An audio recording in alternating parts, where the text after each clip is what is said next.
Hop hop, 2 minutes, avant de commencer la vidéo, il faut que tu saches que je suis sur le point de sortir un nouveau livre qui s'appelle Petit manuel de maléfices pour sorciers débutants, dans lequel je t'apprendrai à faire plein de petites choses avec de la science pour faire comme si t'étais un sorcier d'Harry Potter, et oui bien sûr. Donc si toi aussi tu veux intégrer Poudlard et si toi aussi tu veux te prendre pour un sorcier, hésite pas à aller jeter un œil, les précommandes sont ouvertes, je te mets tous les liens dans la description. Allez c'est parti, on y va. Mais puisque je te dis qu'il est mort enfin, mais c'est pas possible d'être buté à ce point-là. Mais pas forcément, t'as aucune preuve, il a très bien pu survivre au final. Ah bah j'aimerais bien savoir comment, on voit que t'as jamais été mordu par un serpent toi. Tu veux bien m'expliquer comment il aurait pu survivre à ça? Alors déjà, premièrement, tu dis de la merde, parce qu'un serpent, je te signale qu'on en a un à la maison qui s'appelle Kiki, et certes il m'a jamais mordu, mais n'empêche que ça fait que du coup je m'y connais. Deuxièmement, ça veut rien dire, parce que regarde, toi aussi t'es bien mort, et pourtant tu vas très bien. Et enfin, troisièmement, parce que t'as déjà été mordu par un serpent, toi peut-être. Mais qu'est-ce que tu racontes? Et puis d'abord, depuis quand tu... Puis d'abord tu vas me parler sur un autre ton, eh oh, dis donc. Wow, eh, dis donc les mecs là, on se calme, allez, on arrête de se disputer, au pire on a qu'à dire qu'on s'en fout, hein, c'est pas si important que ça.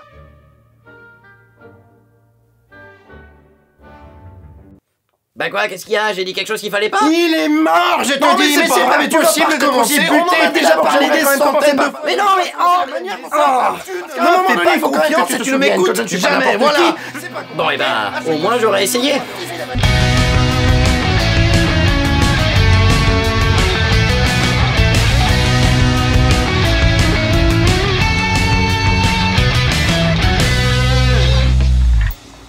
Les amis, cette fois on y va, on s'attaque à de la très grosse théorie. Et quand je dis grosse, ça veut pas forcément dire qu'elle est longue ou compliquée, c'est surtout parce qu'elle est archi connue et qu'elle fait énormément débat dans la communauté Harry Potter. Donc forcément, on pouvait pas continuer de passer à côté comme ça pendant des années, il fallait bien qu'on finisse par en parler. Il faut trancher, il faut qu'on réponde à cette question qui tue et qui torture absolument tout le monde. Est-ce que oui ou non, Severus Rogue a survécu? Et on va vous expliquer pourquoi cette théorie est bien évidemment complètement fausse et que c'est rien d'autre qu'un tas de conneries. Et bah c'est ce qu'on va voir, monsieur le rabat-joie, parce que moi je pense qu'elle est vraie et j'ai certainement pas l'intention de me laisser emmerder par monsieur le général Nixes. Ah ouais d'accord, non mais en fait t'as décidé d'avoir vraiment plus aucun respect pour moi, si j'ai bien compris. Exactement, oui. En tout cas, pas tant que t'auras pas admis que j'ai raison. Ouais bah c'est ça, cours toujours. Comme vous le savez, dans Harry Potter et les reliques de la mort, on assiste au plus gros twist scénaristique de toute la saga. On apprend que Rogue était en fait gentil depuis le début, que c'était un agent double infiltré dans les rangs de Voldemort, parce qu'en fait Voldemort ayant tué Lily Potter, la mère de Harry, Severus Rogue n'avait plus qu'une seule idée en tête, vaincre une bonne fois pour toutes le Seigneur des Ténèbres pour venger la mort de sa bien-aimée, parce qu'en fait, depuis le début, Rogue était amoureux de la maman de Harry Potter. Oh putain, le truc de fou, j'ai rien vu venir! Mais cette révélation ne s'est pas faite à n'importe quel moment, bien sûr. C'est ce que Rogue lui-même a révélé à Harry au moment de sa mort, puisque juste avant, Voldemort a demandé à Nagini de le tuer parce qu'il croyait que c'était Rogue le maître de la baguette de Suro. La plus puissante baguette au monde, pour rappel. Ah, le con! S'il savait que c'est moi qui l'ai depuis le début, en fait, et comme Voldemort, forcément, il veut cette baguette, et qu'a priori la règle pour l'avoir c'est qu'il faut avoir vaincu son précédent propriétaire, en gros le raisonnement il est assez simple, hein. Rogue est le maître de la baguette, si je le dérouille c'est moi le maître de la baguette.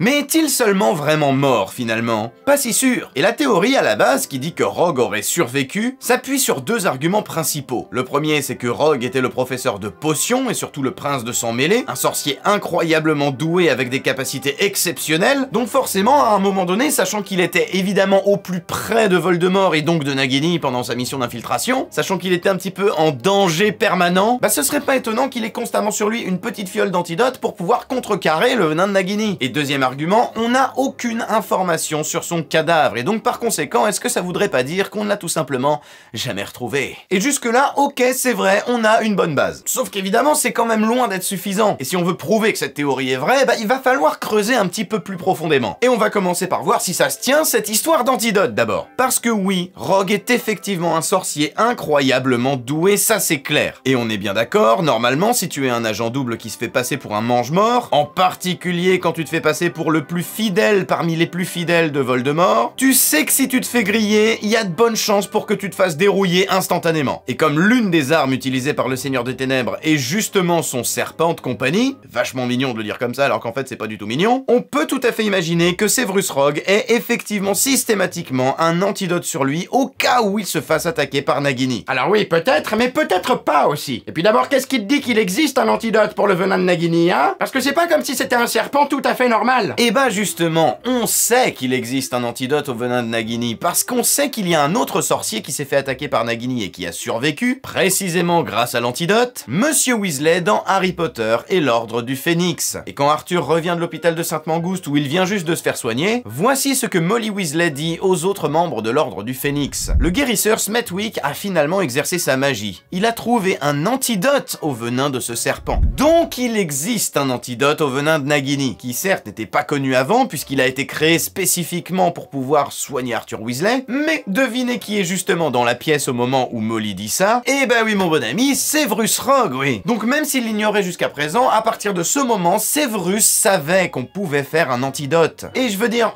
on parle de Severus Rogue là, le maître des potions, le prince de sang mêlé. Vous pensez vraiment que, sachant maintenant qu'il y a un antidote au venin de Nagini et sachant qu'il est tout le temps au contact de Nagini, il se serait pas précipité dans son labo pour essayer d'en préparer? Et d'ailleurs, ça tombe très bien qu'on parle d'Arthur Weasley parce que justement, souvenez-vous de ce qu'on peut lire quand Nagini attaque Arthur Weasley au département des mystères et que Harry suit toute la scène en rêve à travers les yeux du serpent. L'homme bougeait. Cependant, une cape argentée tombait par terre, tandis qu'il se relevait d'un bond. Et Harry voyait sa silhouette aux lignes floues, brillante, s'élever au-dessus de lui. Il voyait une baguette magique sortir d'une ceinture. Il n'avait plus le choix. Il dressait sa tête le plus haut possible et frappait une fois, 2 fois, 3 fois, plongeant profondément ses crochets dans la chair de l'homme. Il sentait ses côtes se briser sous sa morsure. Il sentait le flot de sang tiède. Arthur Weasley n'a pas été mordu 1 fois, ni 2 fois, mais 3 fois par Nagini. Il a eu 3 injections de venin de Nagini dans ses veines et pourtant il a survécu. Alors que le venin, il a quand même eu sacrément du temps pour se répandre dans tout son organisme, hein. Parce qu'il faut pas oublier qu'Arthur, il a dû attendre un long moment avant qu'on vienne le chercher. Il a fallu que Harry se réveille, qu'il sorte de sa chambre, qu'il aille prévenir McGonagall, que McGonagall l'amène dans le bureau de Dumbledore pour prévenir Dumbledore, que Dumbledore prévienne le ministère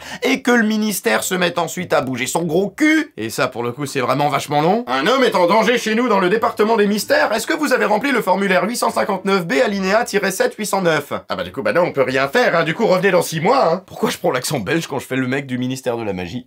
Je sais pas. Et pendant tout ce temps-là, Arthur, lui, il est en mode: est-ce que quelqu'un pourrait venir me chercher, s'il vous plaît? Or, Rogue, lui, déjà, il n'a été mordu qu'une seule fois, et s'il avait bien l'antidote sur lui, comme je le pense depuis le début, bah il a pas attendu très longtemps, il a pu se le prendre tout de suite. Si ça se trouve, il l'a même pris avant en préventif, au cas où, parce qu'il savait que ça pouvait arriver. Mais n'importe quoi, tu débloques complètement, mon pauvre vieux. Pourquoi est-ce qu'il aurait pris autant de précautions avec Nagini alors qu'il pouvait se prendre un Avada Kedavra à n'importe quel moment? C'est plus rapide, c'est plus sûr, et en plus, si Voldemort veut devenir le maître de la baguette, bah il me semble qu'il faut que ce soit lui qui le tue, pas son serpent. Ah, il y a plein de choses intéressantes dans ce que tu dis, mais crois-moi, tout peut s'expliquer assez facilement. Tout d'abord, Voldemort ne lancera pas un Avada Kedavra sur Rogue, précisément parce qu'il pense que c'est lui le maître de la baguette. Parce que si c'est vrai, si la baguette est vraiment à Rogue, elle pourrait désobéir à Voldemort, étant donné qu'elle refusera de s'en prendre à son véritable propriétaire. Et dans ce cas-là, elle risquerait de se retourner contre lui, et c'est Voldemort qui se prendrait lui-même son propre Avada Kedavra. C'est d'ailleurs comme ça que Harry finit par le vaincre, c'est parce que c'est Harry le vrai maître de la baguette. Et ensuite, tu oublies que Nagini est un Horcrux de Voldemort. Et donc une part de l'âme de Lord Voldemort vit à l'intérieur de son serpent. Donc utiliser Nagini pour tuer la personne qui possède la baguette de Suro, et bah ça marcherait, la baguette passerait effectivement à Voldemort. Voldemort deviendrait le propriétaire de la baguette de Suro grâce à ce morceau d'âme. Et ça, Rogue le sait très bien. Il sait tout ce que je viens de vous dire, parce qu'il était de mèche avec Dumbledore. Donc même s'il l'a pas compris tout seul, au pire c'est Dumbledore qui lui a expliqué et qui lui a dit un truc du genre: mec, fais gaffe parce que Voldemort, il croit que c'est toi le propriétaire de la baguette maintenant. Donc il va sûrement essayer de te tuer et à mon avis, il utilisera pas sa baguette. Ce qui veut dire qu'il va sûrement te faire bouffer par son serpent. Tu devrais avoir un petit peu d'antidote au cas où. Mais Dumbledore, il est mort enfin, tête d'andouille, et comment il aurait pu lui dire du coup? Mais avec les tableaux enfin, papy. Dumbledore a continué de parler avec Rogue au travers de ses tableaux, c'est même écrit dans les bouquins. Et puis tu veux une preuve supplémentaire qu'il savait à quoi s'attendre? Tiens, regarde. Au moment où Harry débarque et qu'il se cache pour observer la scène, là, juste avant que Rogue se fasse fumer. L'espace d'un instant, Harry vit le profil de Rogue. Ses yeux étaient rivés sur le serpent lové dans sa cage ensorcelée. Et juste après, au moment où le ton monte un petit peu, Rogue ne regardait plus Voldemort, ses yeux sombres fixaient toujours le serpent lové dans sa bulle protectrice. Alors qu'il sait que sa fin est proche, alors qu'il sait qu'il est sur le point de mourir, son attention n'est pas fixée sur le Seigneur des Ténèbres qui est pourtant en train de le menacer, elle est sur Nagini qui est enfermée dans une cage magique. C'est parce qu'il sait que l'attaque va venir de là, et il le savait au moment même même où la conversation a commencé. Rogue a conscience que Voldemort va libérer Nagini pour que ce soit Nagini qui le tue. Et s'il le savait dès le départ, encore une fois, je sais, je me répète, mais ce serait vraiment très étonnant qu'il ait pas de l'antidote sur lui. Non, parce que je suis désolé, mais si même Slughorn, qui a été son professeur en plus, a toujours des fioles sur lui au cas où, et a toujours dans ses poches aussi un peu d'antidote au Veritaserum des fois que, vous allez pas me dire que Rogue, qui est en mission d'infiltration ultra dangereuse, en aurait pas fait de même. Une minute, comment tu sais que Slughorn, il a toujours de l'antidote du Veritaserum sur lui d'abord?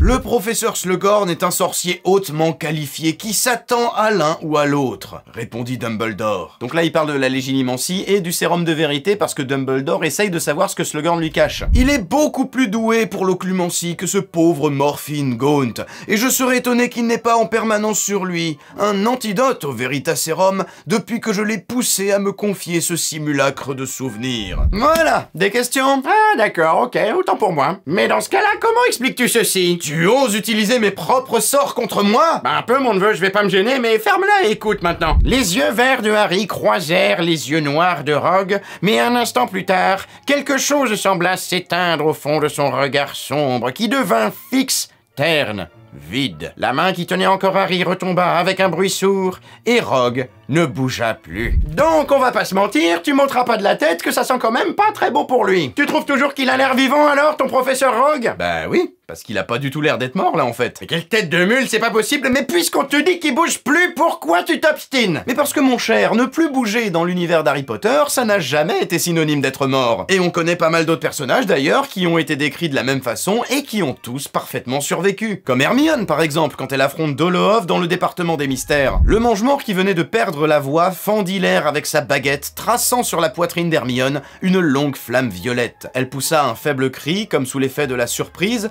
et s'effondra sur le sol où elle resta immobile. Résultat, totalement en vie. Ou encore Ron quand il boit le poison de la bouteille de vin du professeur Slughorn. Ron fut parcouru d'un long frisson, il eut un hoquet rauque et son corps devint flasque, immobile. Résultat, totalement en vie. Et en plus, lui aussi, c'était à cause d'un poison alors qu'il avait pris l'antidote juste après. Et ce ne sont là que deux exemples, mais je suis sûr qu'on peut en trouver d'autres. En fait, à chaque fois que J.K. Rowling nous a décrit des personnages comme étant immobiles après avoir subi un sort ou quelque chose comme ça, c'était toujours pour qu'on croie qu'ils sont morts, pour qu'on s'inquiète pour eux, alors qu'au final, ils allaient survivre. Mais Ron et Hermione, bah vous le savez bien, hein, ils ont survécu, pour le coup, y a pas de surprise là. Alors que par contre, quand on a eu la scène de la mort de Cédric Diggory, les bras en croix, Cédric était étendu sur le sol à côté de lui. Mort. Voilà, comme ça là au moins c'est clair, là y a pas de doute possible.